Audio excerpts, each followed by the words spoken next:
is powerful. Are you desperate to give your situation to Him? Desperado ba tayo na ibigay yung kalagayan natin? Nahihirapan ka ba? Bakit hindi ka nakakalaya dyan? Dahil hindi mo binibigay sa Kanya. Ginagawan mo ng solusyon, ginagawan mo ng paraan. And now, the Lord is inviting you. Bigay mo yan sa akin, anak. Papagalingin kita. Ngayon, even we dream. You are dreaming magamit mightily ng Lord. Someday, Lord, gagamitin mo ako mightily. No? Pero kung yan ay panaginip lang yan. As long that you are not desperate to pay the price. Hindi ka magagamit ng Lord kung ayaw mo namang humakbang sa Kanyang pagtawag sa iyo. Tulad ni Moses, nung tinawag siya ng Lord, humakbang siya. He responds. He is willing. Although, sometimes, meron tayong, Lord, hindi naman ako marunong magsalita. Lord, wala akong ganito. Lord, hindi ako maganyan. Hindi ako magaling. Ano pa man, you murmur. But the Lord, alam niya kung ano yung kahinaan mo. Dahil siya ang magiging kalakasan mo. Hallelujah. You need to pay the price. You must be desperate. Pangalawa, she overcome his difficulties. To have a new beginning, you need to overcome your difficulties. Naalala po natin yung mensahe ng Lord. No? To have a new beginning, you need to overcome difficulties. Siguro, yung babae na yan, even sa paglabas niya sa kanyang bahay, ay napakahirap na. Dahil akalain mo, dugo ka ng dugo. Pag ikaw nga ay nababawasan ka ng dugo, nanghihina ka. No? Kung kumukunti yung dugo mo, ay nahihilo ka. But she overcome his difficulties. Ano man ang mangyari, siguro nung time na yon, yung mga kasama niya, gusto rin gumaling. Yung mga kasama niya, gusto rin nilang gumaling kasi sunod sila ng sunod kay Lord eh. Pero alam mo, siguro naisip nila, ay ayoko dyan kasi maraming tao. Pwede naman pagalingin ni Lord yung babae na yun kahit sa bahay. Makapangyarihan ng Diyos. Pero alam ng Lord na you need to get out. You need to pay something to receive your healing. Diba? When you accept Christ as your Lord and Savior, napakahirap bitawan ng mga bagay na pinanghahawakan mo kasi nag-i-enjoy ka. Diba ang hirap? Gusto natin ng new beginning. How about our worship to the Lord? How about your prayer? Kung nagpre-pray ka, 20 minutes, 30 minutes, make it 1 hour. Kailangan ng fasting.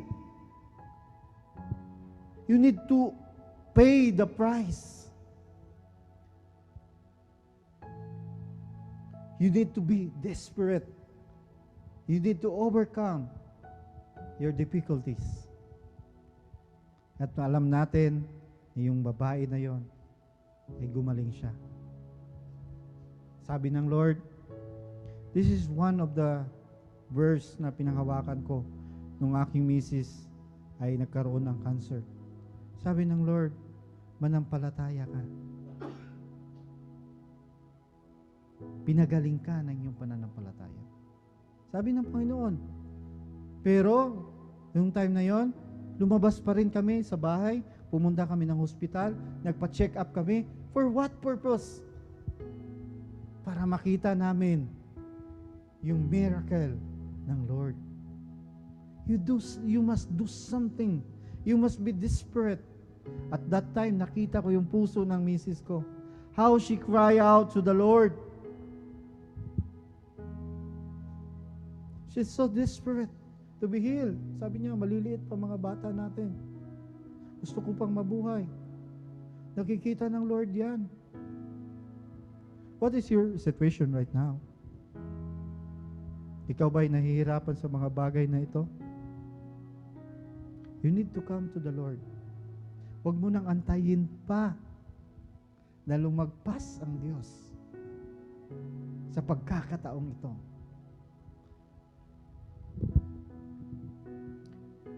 Last but not the least,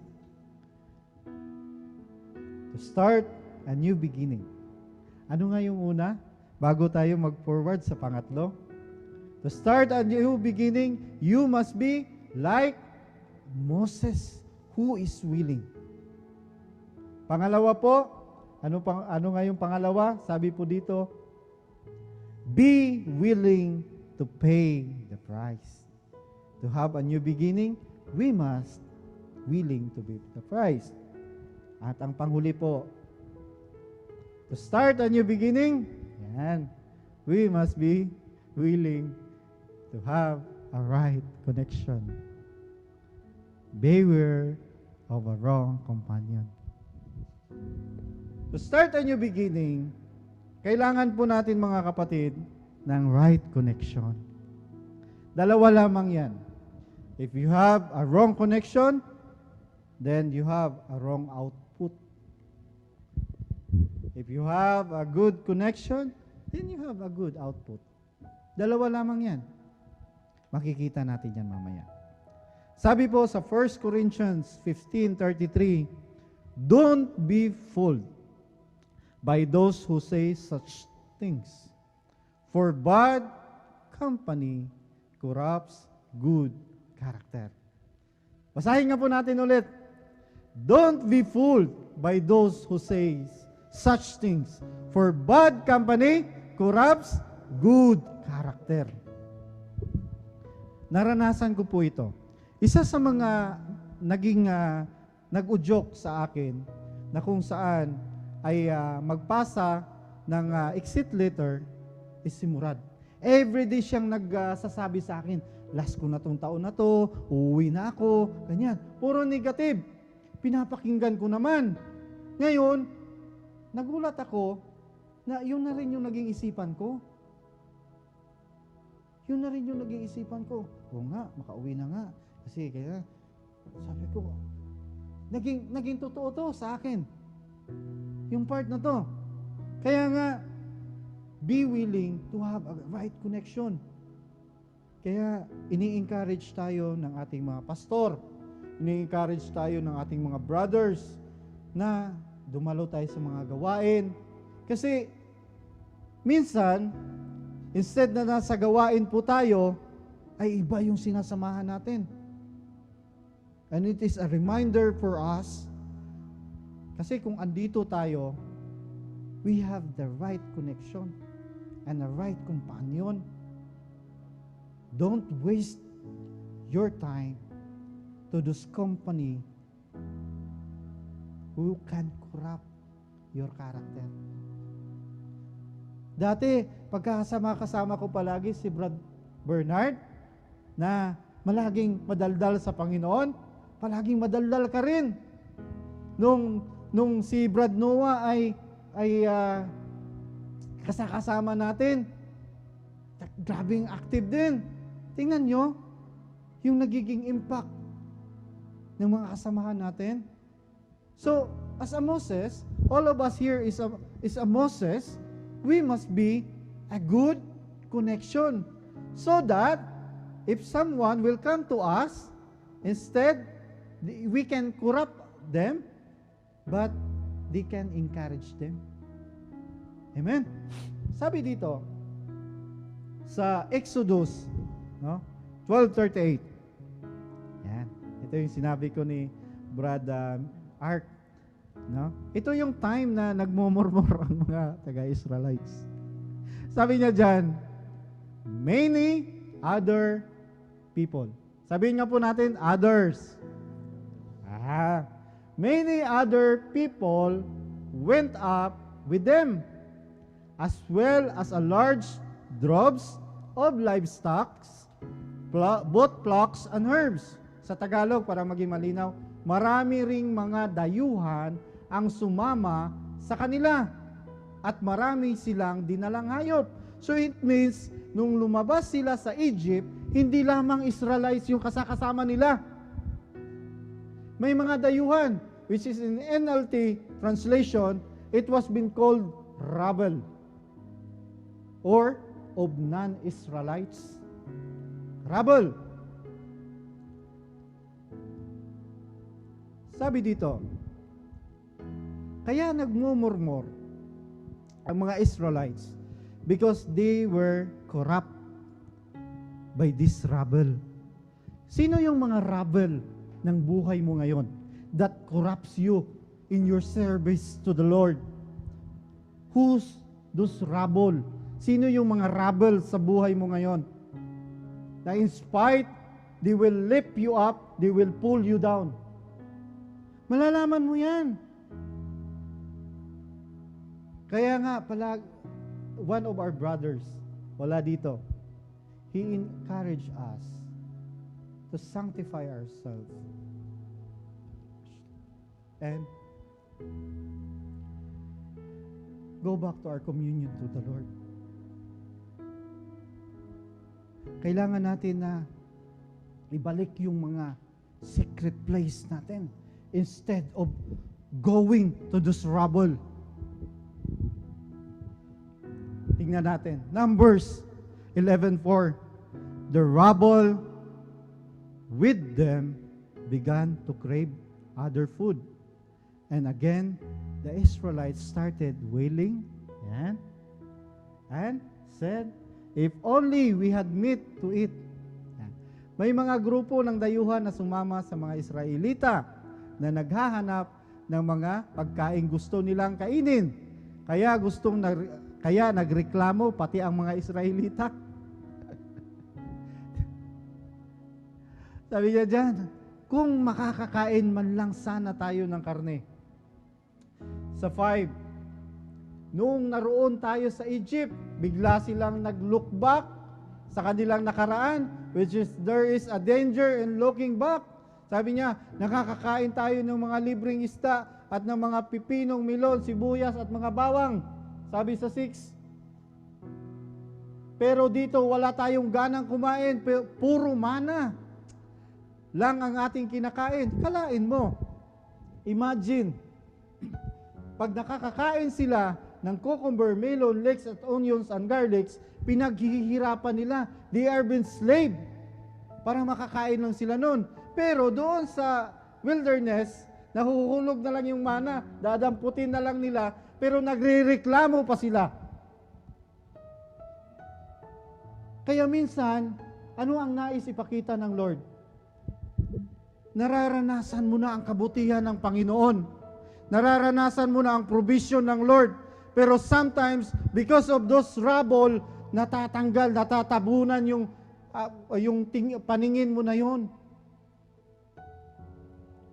From this salary to this salary, nakalimutan mo na ang laki na pala ng in-increase ng sahod ko. Pero dahil sa rubble na yon, hindi ko nakita yung kabutihan ng Panginoon. For 4 years na sinustain niya ako dito. Because of the trouble that corrupts my character. Kaya beware of your companion. Choose your companion. Sa pagsama-sama mo sa kanila, if nalalayo ka sa Panginoon, na-drain ka, get out, alis ka. Mga kapatid, the enemy is very wise. Napakatuso ng kalaban na minsan hindi mo na alam, hawak-hawak ka na pala niya. He will send someone who is rubble in your life to infect you. To infect you. Sometimes, ang hirap makalis doon. Wag mong, be discernful enough. Kaya nga, ang message na ito ay para talaga sa mga sundalo ng Panginoon. We must be aware.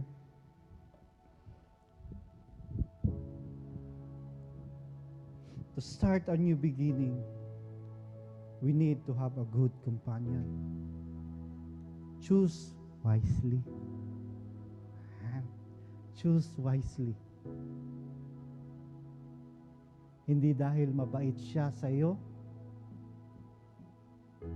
hindi dahil binibigyan ka niya ng something,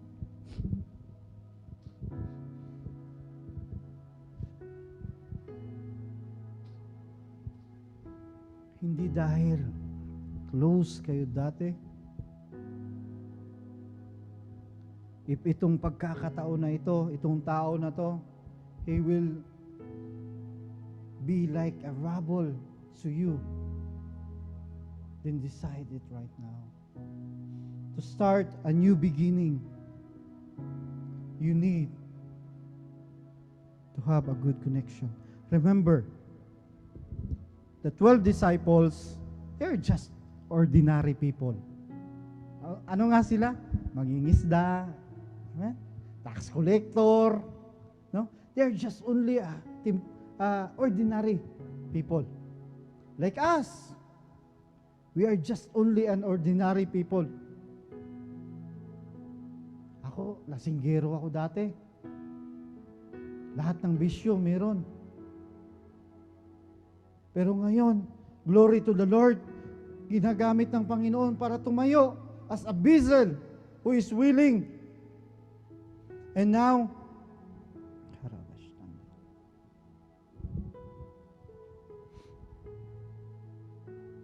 the disciples, the 12 disciples, they are just only ordinary. Pero sino yung connection nila? Jesus Christ. Anong nangyari sa kanila? No? Ginamit sila ng Panginoon to impact this world. Kaya napakahalaga to have a right connection. Before we end, these people, marami sa Bible, these people's life that can encourage us to have a new beginning. First, Simon Peter. I pray na makita nyo ang inyong mga sarili dito. Simon Peter leave his boat full of fish as his resource in order to follow Christ.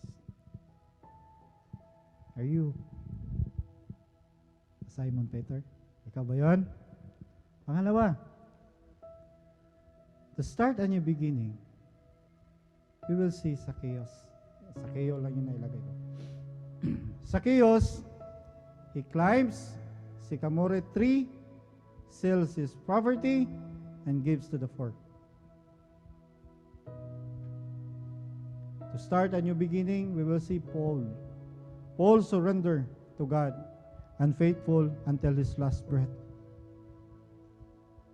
He surrendered his physical knowledge, yung makamundong kaalaman.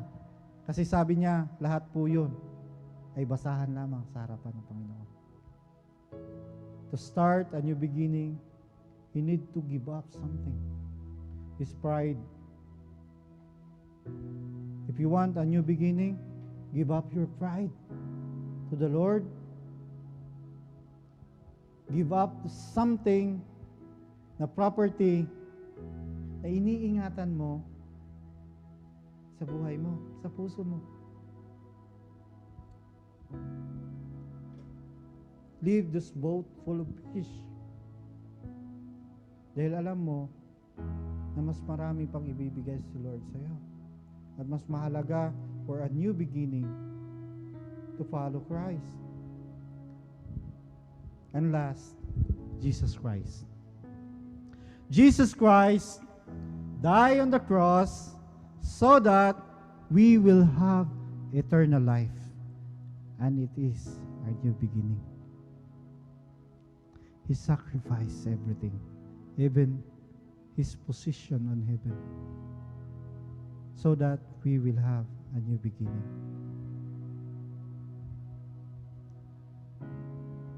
Sa gabing ito,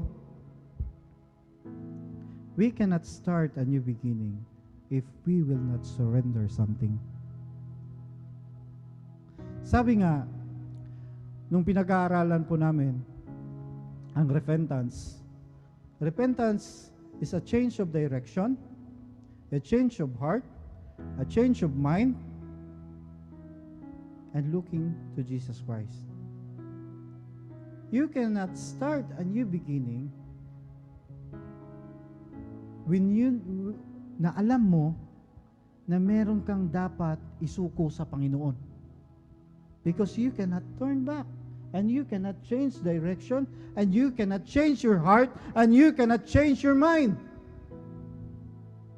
So ano po ba ang kinakatok ng Lord sa puso mo ngayon?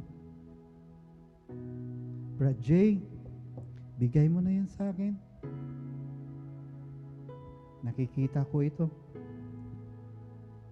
I want you to have a new beginning this 2024. Because that God's promise will just only a drawing if you will not obey His command. You need to give up something. You need to be willing. You need to pay the price. I know, mahirap. Di ba, galing si Art dati ay galing sa games. Adik ka sa games, no? Pero you give up to the Lord. And the Lord starts a new beginning in your life. Kaya ngayon, ginagamit ka ng Panginoon. Ano man ang nilagay ng Lord sa puso natin, hindi man dito, pagdating sa kwarto mo. Because if you will not repent to the Lord, there is no changes of direction, there is no changes of mind, and there is no changes of heart. Walang magiging pagbabago. Kaya magugulat ka, we must enjoy this 2024, all the God's promises, but something, bakit hindi ko ito nararanasan? Because you did not turn back and front to the Lord. Direct your life to God. All you need to do is to surrender. Ganito, komportable ka na ba sa buhay mo na ganito na lamang palagi? Yung lahat ng gawain ay para na lamang routine. Monday, punta ako. Tuesday, Thursday, Friday. Hanggang matapos ang 2024, you did not enjoy God's promises because you did not obey. You need to pay the price. You need to be willing like Moses. You need to be desperate. Are you willing? Are you desperate? Tayo po ay tumayo. Praise the Lord. Pasalamatan po natin ang ating Diyos sa gabing ito. Praise God. Palakpakan po natin ang ating Lord. Hallelujah! Thank you, Lord. Thank you, God.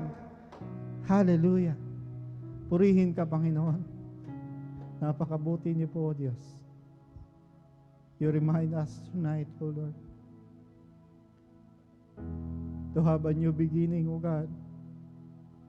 We must be like Moses, Lord, to face something, to be willing, Lord. At apart from you, O Lord, we cannot do nothing. That's why, O God, we invite you, O Lord. We surrender unto you, O God. Ano man, Panginoon, na nakikita niyo po sa aming mga puso, we surrender unto you. Hindi po namin hahayaan, O Diyos, that this 2024, O Lord, ay itong mga bagay na ito that hinders us to follow you, to enjoy every promises that you promise unto us, O God, ay hindi namin ma-receive. But I pray, O Lord, this group, hindi po aksidente, Panginoon, na kung saan you start everything, O God. You raise up new leaders, O Lord. You raise up new workers, O God. And this is the beginning, O Diyos. your mighty power, O Lord, ay maranasan ng Bereans, Panginoon, as we hold on your promises. Kaya, O Diyos, sa gabing ito, nawa, O Lord, lahat ng mga pangako niyo po, lahat ng inyong mga salita, O God, na aming na-receive, ito po'y tumimo sa aming mga puso. Huwag niyo po hayaan, Panginoon, na ito po'y matuka ng mga ibon, maagaw ng kalaban, Lord. Bagkus ito'y bitbit namin sa aming mga puso, na sa aming pagtulog, ito po'y ma-remind namin, O God, sa pamamagitan ng iyong panaginip, O Diyos, na ipinagkakaloob sa amin. Mag-usap po kayo, O Diyos. Huwag niyo pong hayaan, Lord, na itong 2024, Panginoon, na itong grupo na ito, O Diyos, ay walang magbago. By faith, O Lord, you will do something miracle in this group. Itatawid niyo po kami, O Diyos, for this wilderness, going to your promised land, O God. For the heart of each and every one, O Lord, with fire, with compassion, so that we will have a vision and a mission for this 2024. Salamat, O Diyos. Salamat, Banal na Espiritu. Patuloy, Lord, na Ikaw lamang ang naitaas sa aming kalagitnaan. Ikaw lamang, Lord, ang napapurihan. At Ikaw lamang, O God, ang naluwalhati. Maraming salamat, O God, sa iyong paggamit, O God, sa gabing ito, Lord, sa iyong lingkod. Binibigay ko po ang lahat sa inyo, O God. And this is all my prayer. In Jesus' name we pray.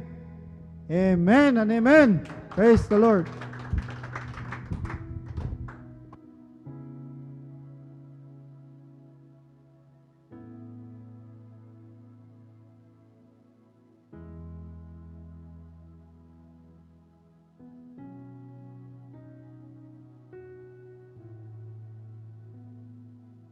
Lord, minsan papalakpakan natin ng Lord, no?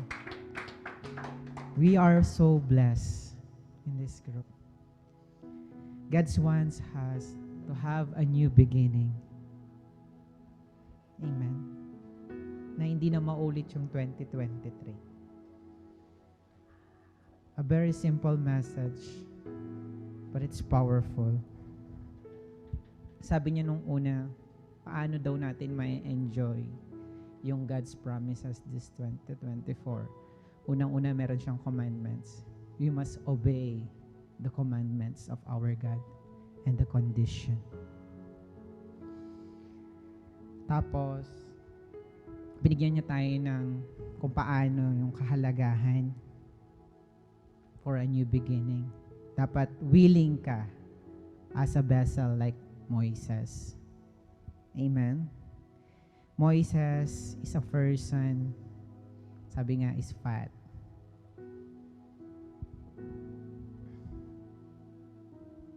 Hallelujah. Tapos, Moises lives in a comfort zone. Umalis siya sa comfort zone niya. And he willing to sacrifice. Moises is a person who has a vision and mission. The second one is he willing to pay the price. Hindi madali, no? It's not automatic.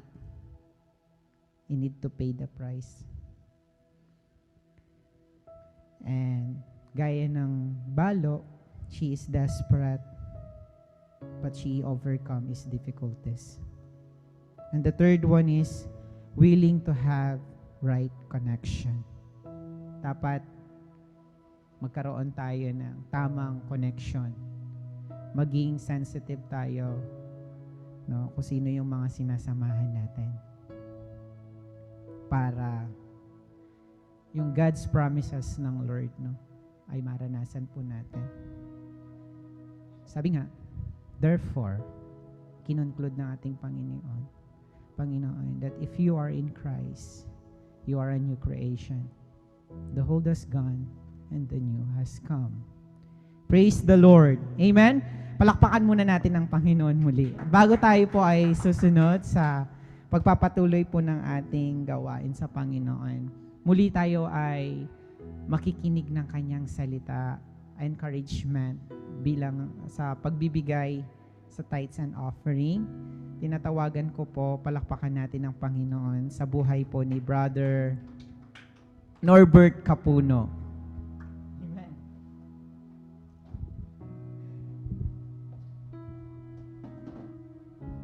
Praise God.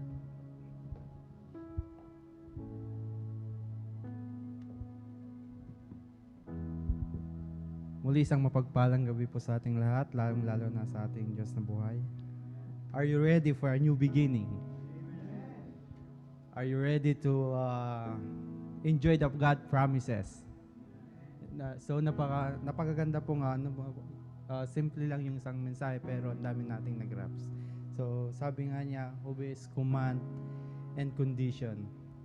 Number 1 po, be willing the vessels, willing to sacrifice. And number 2, be willing to pay the price. And number 3, be willing to have the right connection. So, i-revert po natin dito sa pagbibigay. Are you willing to sacrifice, mga kapatid? It's hard to give. Kasi pambibili mo na lang ng pagkain mo, but you need to give para kay Lord. Amen po. So, yung faithful. Dapat tayong maging faithful sa pagbibigay. Yung available. Available tayo sa pagbibigay. Hindi po yung lalabas tayo para mag-CR. And be willing to be attachable. Na isang kapatid, pag kinalabit ka, kapatid, magbigay ka naman. Hindi lang yung puro pagkain. Huwag kang magtampo. Kailangan maging teachable tayo. Then, are you willing to obey His command? Ito po yung isang command ni Lord para ma-enjoy po natin yung God promises. We need to obey His command. Sabi nga po niya sa Deuteronomy 14:23, bring the tithe to his designated place of worship, the place the Lord of your God chooses for His name to be honored, and there is present. So, this is the one worship para kay Lord, di ba? If you want to obey, ito yung isa sa mga place of worship natin kay Lord. We need to give. Kailangan nating ibalik. Tulad na lamang nung natin, pag-a-apply natin, di ba? When we start to apply, Lord, this is it. This is a new beginning. Bakit hindi natin subukan na ngayon? This is the new beginning para sa akakbangan natin yung ating pagbibigay kay Lord. Sabi nga, oras na nakbangan mo na, mahirap ma-stop. Then, ganun din naman tayo, di ba? Oras na nag-work tayo, na ang hirap-hirap. Lord, gusto ko nang mag-stop. Pero hindi natin kayang mag-stop kasi oras na nag-stop tayo, may consequence tayo. Ganun din sa ating pagbibigay. Oras na nakakbangan mo na, no turning back na. You need to move. Bigay ka na ng bigay para si Lord bigay din ng bigay sa inyo. So, yun lang po.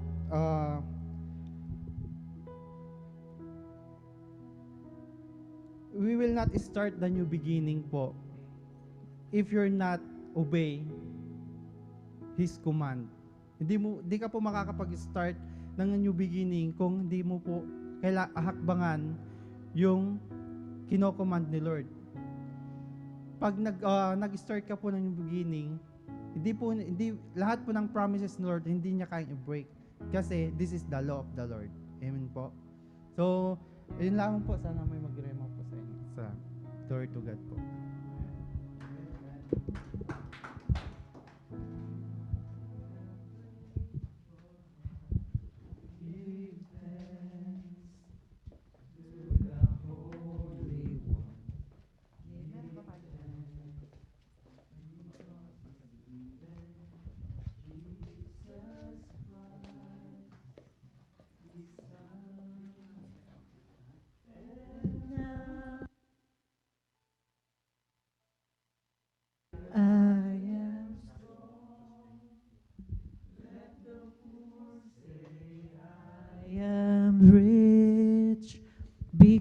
because of what the Lord has come for us.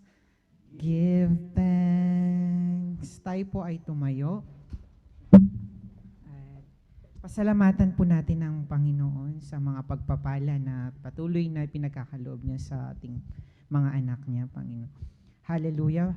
Hallelujah. Ama, patuloy ina-acknowledge namin that you are our Father in heaven, our source of everything, the God that never change. You are the same yesterday, today, and forevermore.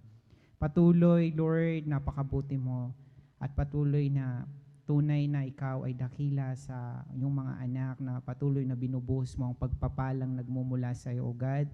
Salamat po sa mga blessing, provision na ito, God, na ipinagkaloob niyo po sa amin. Dalangin namin, O Lord, na magamit ito para sa ikalalawak ng iyong kaharihan dito sa lupa, Panginoon. At patuloy naming dinadalangin, O God, ang aming mga companies, ang aming company ng Leconsure, Alreza, maging sa mga iba pa, Lord, na ibuhos mo at ibalik mo, Lord, ng pagpapalang ito ng siksik, liglig at umaapaw, maging sa aming mga kapatid na nagbigay, Panginoon, maging sa mga hahawak neto, Lord, na bigyan mo sila ng wisdom and understanding, knowledge, Lord, at patuloy na pagkalooban mo po at balutin niyo po ito ng iyong banal na dugo ang mga pagpapalang ito, Panginoon, para magamit lamang para sa iyong kaluwalhatihan. Maraming pong salamat, O God. Patuloy sa ilang ang papuri, pasasalamat, pagdakila sa ngalan ng Ama, ng Anak at ng Espiritu Santo. Amen and amen. Praise God. Patuloy po muna po tayo. Patuloy na ina-encourage tayo ng Lord, no, as announcement para sa mga gawain ng Lord. For tomorrow, we have our prayer meeting here. So, you are welcome to join. Ito'y napakahalaga din, no, na mag-communion tayo sa Panginoon. Amen.